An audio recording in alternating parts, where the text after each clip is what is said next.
Bienvenue sur notre page Lecture paisible. Nous nous retrouvons pour lire le chapitre 17 du roman Rendez-vous du bonheur, le dernier chapitre de ce roman. Bien avant de commencer, je vous demande de liker abondamment la vidéo, de partager et d'interagir afin que nous puissions savoir ce que vous pensez de ce roman. Dans le chapitre précédent, nous remarquons que Féline en fait vraiment un peu trop à mon goût. Quelle idée de dire à Thérèse que elle ne peut plus faire d'enfant parce qu'elle est devenue stérile à cause de la grossesse qu'elle a dû faire passer. Franchement, Féline, tu ne trouves pas que Thérèse a beaucoup souffert? C'est vrai, j'étais pour qu'on puisse le faire mariner un peu parce que compte tenu de son comportement qu'il a eu à Yamoussoukro, mais là, je trouve que Féline en fait un peu trop. Elle le fait trop souffrir, le pauvre. Vers la fin, il commence à me faire de la peine. C'est vrai, il était frivole, il jouait beaucoup, il ne s'attachait à personne, il sortait ici et là, il butinait beaucoup. Mais il a décidé de fonder, en tout cas, son foyer avec toi. Mais à toi maintenant d'être courageuse, à toi de faire confiance à votre amour et de te battre pour cet amour. Tu vas pas, alors que le jeune t'a confié son amour, il t'a dit qu'il t'aimait, face à un petit problème, tu baisses les bras. Tu lui dis des choses, des insanités, du genre, tu es stérile. Alors là, ça, par contre, je n'ai pas du tout aimé. Pas du tout aimé, franchement.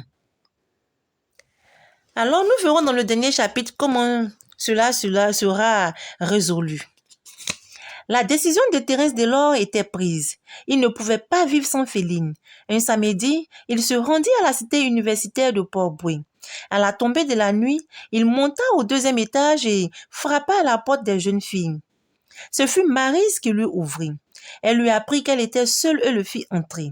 Ils discutèrent quelques moments. Féline est au bord de la mer. Elle y va chaque jour pour passer le temps. Son chagrin est tellement immense qu'elle n'arrive pas à l'extérioriser. Elle en a même perdu l'appétit, expliqua la jeune femme. Elle va retrouver l'appétit et le sourire, je te le promets, Maryse, dit Thérèse Delors avant de la quitter. Féline était assise sur un gigantesque bloc granitique et elle contemplait l'immensité de la mer. La nuit était pratiquement tombée et elle avait refermé son adorace, le dernier que lui avait offert Thérèse Delors. En évoquant le jeune homme, sa pensée vogua vers lui, vers l'homme qu'elle aimait plus que tout au monde. Cet homme avec lequel il lui était impossible de vivre, cet homme sans lequel la vie ne lui était pas possible. Cependant, elle était forte, lucide et déterminée à aller au bout de sa décision. Si Thérèse Delors ne lui revenait pas malgré le mensonge qu'elle lui avait servi concernant sa prétendue stérilité, elle n'irait pas à lui. Ce serait l'ultime preuve qu'ils n'étaient pas faits l'un pour l'autre. Il ne connaîtrait jamais la vérité sur la grossesse qu'elle portait.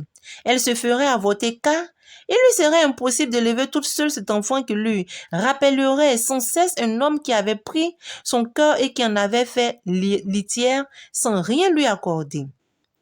Plongée dans ses pensées, Féline ne vit ni ne sentit arriver Thérèse Delors.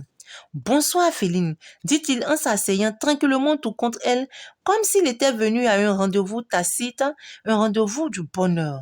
« Bonsoir, Thérèse, répondit-elle en posant sur lui un regard surpris et stupéfait, comme si c'était sa pensée qui s'était matérialisée.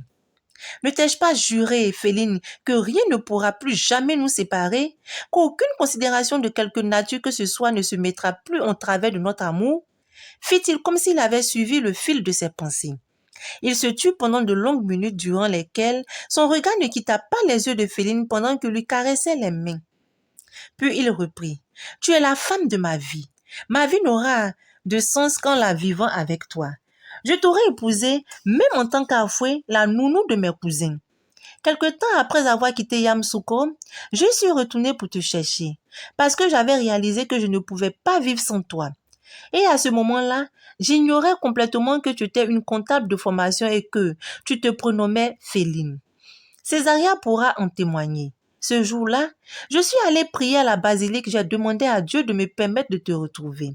Il a écouté mes humbles supplications et a exaucé mes prières. Jamais plus je ne m'éloignerai de toi. Je ne te laisserai pas me quitter. Thérèse Delors plongea la main dans une poche de sa chemise et en sortit un écrin argenté qu'il ouvrit. Il contenait une alliance sertie de minuscules diamants qui jetaient leurs éclats brillants dans la nuit. « Veux-tu devenir ma femme, Féline ?» demanda-t-il en passant l'anneau à l'annulaire gauche de la jeune femme. « Oui, mon amour, je veux devenir ta femme. Pour la vie, pour l'éternité, » répondit Féline avec des yeux débordants de joie. Elle était si heureuse qu'elle ne put empêcher une lame de bonheur de rouler sur sa joue. Ils s'embrassèrent pour sceller cette union qui ferait incessamment d'eux des époux, puis Féline ouvrit son livre. « J'ai aussi quelque chose pour toi, dit-elle en y retirant le petit coupon qui attestait sa grossesse et le lui tendit. « Qu'est-ce que c'est ?» demanda Thérence Delord d'un air surpris. « Ce que je peux t'offrir de plus cher pour notre union, tu le devines pas? Non, je donne ma langue au chat. C'est une attestation de grossesse. Je suis enceinte de 2 mois, fit-elle d'une voix étreinte par l'émotion. Thérence Delord la regarda avec des yeux effarés. Son regard allait du visage de la jeune femme au bout de papier et du papier au visage de la jeune femme, comme s'il ne l'avait pas comprise, comme si son cerveau était sous un choc et n'arrivait pas à analyser les dires de Féline, à en saisir le sens. Cette dernière se vit dans l'obligation de lui fournir des explications. Je n'étais pas enceinte à Yamoussoukro. C'était une invention. L'unique moyen que dans mon désespoir j'avais trouvé pour te retenir et te garder auprès de moi. Il n'y a donc jamais eu d'avortement, balbutia-t-elle. Oh Féline, mon amour, ma raison de vivre. Tu n'as pas idée du bonheur que tu m'offres en me gratifiant d'un tel présent. Oh, merci mon Dieu, s'exclama Thérence Delord en couvrant la jeune femme de baisers. La lune se leva soudainement dans le vaste ciel sombre et éclaira le jeune couple sur le bloc granitique comme pour le bénir, illuminer son futur mariage, guider ses pas et veiller sur son bonheur. La douce brise qui se leva de la mer les enveloppa et transporta leur âme très loin dans les hauteurs éthérées et constellées d'une myriade d'étoiles. Ce soir-là, au journal télévisé de 20h, le ministre de la Femme et de la Famille était l'invité du journaliste. Elle venait parler des événements inhérents à la journée de la femme qui débutait le lendemain. Le message concernait la lutte contre les divorces intempestifs dont les principales victimes étaient les enfants. Nous voulons prévenir le mal et l'attaquer à la racine. Il y a beaucoup de divorces parce qu'il y a trop de mariages sans amour. Il faut que les gens comprennent que l'on ne doit épouser que la personne que l'on aime. Celle que notre cœur a choisie et non celle choisie par l'argent, l'intérêt, la raison. Le symbole de cette lutte pour le mariage de cœur sera un couple que vous, la télévision, allez nous aider à retrouver. Lui s'appelle Thérence Delord et elle s'appelle Afoué. Ils se sont certainement rencontrés à Yamoussoukro et se sont aimés. Mais Thérence Delord a quitté Afoué qui était enceinte à cause de son travail de nounou, donc de domestique. Mais il s'est rendu compte qu'il ne peut pas vivre sans elle. Et comme il ne savait pas où la trouver, il lui a écrit une lettre. C'est pour moi la plus belle déclaration d'amour. Et dans cette lettre, Thérence Delord demande à Afoué de lui revenir. Et il a mis cette lettre dans une bouteille qu'il a jetée à la mer. C'est un pêcheur qui l'a découvert ce matin en pleine mer. Alors, je demande à Thérence Delord, s'il est devant son poste téléviseur ce soir, de contacter mon cabinet. Ou à Afoué de le faire également si elle m'entend maintenant et si elle se reconnaît formellement. Nous voulons aider ce jeune couple à s'unir parce que nous voulons qu'il donne l'exemple à tous ceux qui sont dans des situations similaires et qui hésitent. Les conséquences des unions sans amour sont désastreuses avec de nombreux divorces à l'appui. Et la plupart des enfants de ces divorces-là sont malheureux, parfois abandonnés, livrés à eux-mêmes. Ils deviennent des enfants de la rue, des petits délinquants de futurs brigands. C'est contre tout cela que nous devons lutter tous ensemble. C'est une affaire sérieuse. Je mets en garde toute personne qui n'a rien à voir avec cette lettre de s'abstenir de nous distraire car seul le principal concerné connaît le contenu de la lettre. Thérence Delord, qui avait complètement oublié l'existence de cette lettre qu'il avait rédigée dans sa détresse, tomba des nues. Féline le regarda d'un air sidéré. Ils tombèrent dans les bras l'un de l'autre et s'embrassèrent. Féline pleura de bonheur. Dès le lendemain, il prit contact avec le ministre de la Femme qui les reçut chaleureusement. Elle fut heureuse qu'il se soit retrouvé et qu'il ait déjà décidé de se marier. Heureusement pour vous que vous avez déjà choisi de vous unir, sinon, je vous aurais pressé de le faire. Je suis décidée à ne plus laisser personne gâcher sa vie pour d'absurdes considérations, de fallacieuses raisons. Parce que ce qui compte d'abord et avant tout pour former un couple, c'est l'amour. Alors, c'est pour quand votre mariage? Leur demanda la ministre. Le plus tôt sera le mieux, mais je viens à peine de commencer à travailler et je n'ai pas beaucoup d'économies. Qu'à cela ne tienne, mon ministère se charge des frais de votre union. Comme je vous le disais, la lutte contre les mariages de raison est mon cheval de bataille. En prenant en charge votre union, cela donnera le courage et l'envie à beaucoup d'autres de faire comme vous. Le jeune couple fut propulsé au devant de l'actualité nationale. Thérèse Delors et Féline passaient à la télévision et à la radio pour délivrer des messages pour un mariage basé sur l'amour. Le vrai, celui qui ne regarde ni la classe sociale, ni le nom de famille, mais qui tient uniquement compte des sentiments, des battements du cœur, il devint célèbre et reçut de nombreux présents et des coups de fil de partout. Le mariage de Sendo Thérèse Delors et Siouli Afoué Féline fut célébré en grande pompe à l'hôtel communal de Cocody. C'était un mariage grandiose à caractère national couvert par la télévision. Le cocktail donné au palais des congrès de l'hôtel Ivoire réunit plusieurs centaines de personnes. C'est le plus beau mariage qui m'est donné de voir, s'écriaient plusieurs personnes avec joie. Célestin Bitowa était le témoin de Thérèse Delors. Il s'était rendu à Abidjan avec toute sa famille pour la circonstance. Féline avait embrassé Césaria avec des transports de joie en versant quelques larmes de reconnaissance. C'était grâce à l'adolescente que son union avec son cousin avait été possible. Tu es ma bonne fille. Je te dois mon bonheur et jamais je ne l'oublierai. Que Dieu te bénisse et fasse qu'un jour tu connaisses un amour aussi grand, un bonheur aussi intense que le mien. Merci pour tout, Césaria, dit-elle. Son époux embrassa également la jeune fille. Sacrée cousine, comme tu me le disais un jour à Yamsuko, tu n'en demeures jamais et tu as tout fait pour me marier. Mais je t'en suis infiniment reconnaissant. Je t'en prie, mon cousin. Je sais reconnaître l'amour où je le vois. Philosopha tranquillement Césaria.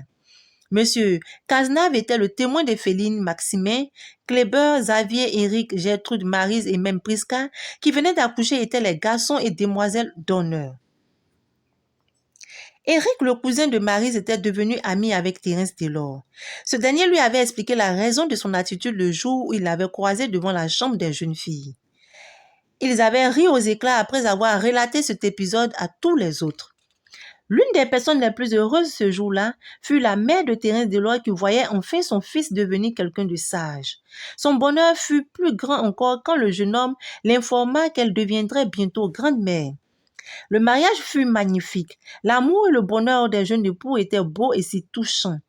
Thérèse Delors adressa un poème d'amour à son épouse. Ce fut alors une explosion de joie et d'émotion dans la vaste salle parmi les invités. Les mariés reçurent de nombreux cadeaux. Ce furent les 2 billets d'avion pour un séjour d'une semaine à Venise offerts par Célestin Bitowa qui les touchait le plus parce que ce présent-là avait une signification particulière et représentait à lui seul tout un symbole. Thérèse Delors se souvint qu'il y avait quelques mois, son oncle lui recommandait d'aller à Venise pour son voyage de noces et qu'en levant la tête, ses yeux avaient croisé ceux de Féline et cette coïncidence l'avait mis hors de lui. Il refusait alors d'admettre et de croire qu'un mariage avec cette jeune femme au doux regard était non seulement possible, mais proche. Notre union était écrite, dit Thérèse Delors à son épouse en l'embrassant affectueusement. Quand vint le moment pour eux de se retirer, il dit au revoir aux parents et amis et bras dessus, dessous, se dirigeait vers leur suite nuptiale réservée dans le même hôtel. 2 jours après, ils s'envolèrent pour Venise pour goûter au plaisir dans une promesse de bonheur sans fin. Ainsi s'achève notre roman Rendez-vous du bonheur. Qu'avons-nous retenu de cette lecture? Cette lecture nous a fait comprendre que l'amour en amour, il n'y a pas de différence. On ne s'attarde pas à la couleur de peau, à l'ethnie, surtout à la condition sociale. Car le personnage principal, Thérèse Delors, était plutôt soucieux de la condition sociale. Mais il a vite appris à ses dépens qu'en amour, cela ne comptait pas. Il avait croisé Féline, une jeune fille qui était venue faire un job de vacances de nounou. Et chez lui, elle n'avait aucune qualification requise. Elle n'était pas là à l'école.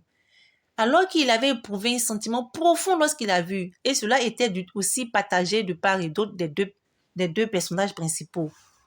Mais il se bloquait. Il ne voulait pas donner raison à l'amour. Car chez lui, elle était qu'une simple nounou, une domestique. Et il ne se voyait pas en train d'épouser une domestique.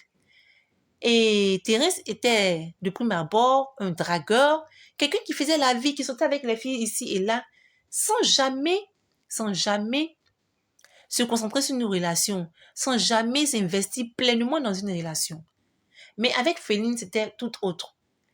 Il était le premier homme de Féline, car oui, elle était encore vierge quand elle l'avait rencontré. Et c'est à lui qu'elle a donné sa pureté. Il a lutté contre cet amour, il a bataillé, mais à la fin, il a dû revenir à la raison en lui démontrant son amour.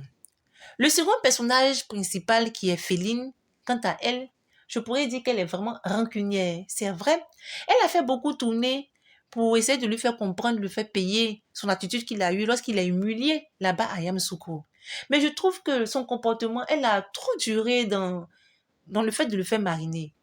Surtout, ce côté que j'ai pas aimé, c'est lorsqu'elle lui a dit qu'elle était enceinte. Non, elle n'a pas dit qu'elle était enceinte, elle a plutôt dit qu'elle était stérile parce que l'avortement qu'il lui avait conseillé de faire a fait qu'elle avait perdu la grossesse et qu'elle ne pourrait plus enfanter. Alors que cela était archi faux. C'est ce que j'ai pas aimé. Parce que tout au long de ce roman, elle l'a fait tourner, elle a vraiment fait regretter son acte. Mais j'ai trouvé qu'elle abusait un peu vers la fin. Et ce qui m'a plu dans le comportement de Thérèse, lorsqu'il était revenu vers elle sans savoir qu'elle n'était pas stérile, il avait dit qu'il faisait fi de tout cela, qu'il pouvait même faire avoir recours à une mère porteuse, pourquoi pas une grossesse in vitro. Donc, il avait fait fi de tout cela et il venait encore réitérer son amour pour lui dire, écoute, ma chérie, que tu sois stérile, cela ne compte pas à mes yeux, car c'est toi que j'aime, c'est à toi que j'ai décidé de donner mon cœur. Donc, le reste, on s'en fout, on vivra notre amour à fond. Et grande fut sa joie d'apprendre que oui, Féline n'était pas du tout stérile, qu'elle avait menti, qu'elle était bel et bien enceinte de 2 mois de lui. Et à la fin, la partie que j'ai trouvée beaucoup comique, c'est la partie où la ministre de la femme était venue au journal télévisé dire qu'elle avait trouvé une lettre de la part d'un pêcheur et qu'un jeune homme amoureux avait fait une confidence et il l'avait jeté à la mer dans une bouteille. Et qu'elle voudrait retrouver ce couple et faire tout pour les aider à se marier. Chose faite d'ailleurs à la fin de ce roman. Donc dans l'ensemble, je pourrais dire que c'est un roman très intéressant. Un roman à l'eau de rose comme on les aime bien, qui finissent toujours dans la joie, dans le bonheur, dans la gaieté. Et ce roman n'a pas dérogé à la donne. Les deux se sont connus. Après, il y a eu beaucoup de larmes, il y a eu beaucoup de tristesse, mais à la fin, ils sont revenus ensemble. Et ce que je peux donner comme conseil à tout un chacun, c'est de vivre son amour à plein. Vivre son amour pleinement, sans s'attarder sur des futilités. Les futilités comme l'âge. En amour, il n'y a pas d'âge, il n'y a pas de conditions sociales, il n'y a pas tout cela. Il faut vivre son amour, il faut apprendre à aimer, ouvrir son cœur, ne pas faire de restrictions, ne pas se barricader, ne pas, oui, se mettre des limites. Il faut aimer sincèrement, il faut aimer joyeusement, il faut aimer de tout son cœur. Car lorsqu'on aime de tout son cœur, on vit forcément une expérience inoubliable, une belle expérience. C'est vrai. Comme le dirait le président Sarkozy dans l'un de ses postes, il a dit qu'on peut se tromper dans quelque chose, on peut faire des erreurs, mais ne pas s'appuyer sur ces erreurs-là pour se renfermer. Car la vie est un éternel recommencement. Forcé, on sera trahi, mais rien ne vaut la peine de vivre la vie. Donc, il faut toujours apprendre à s'ouvrir, toujours apprendre à se dépasser et à aller de l'avant. Sur ce, je vous dis à très bientôt avec un prochain roman qui est le roman de ma romancière préférée, Regina Yaou. Je vous dirai tout sur ce roman à une prochaine publication. Sur ce, je vous dis bye!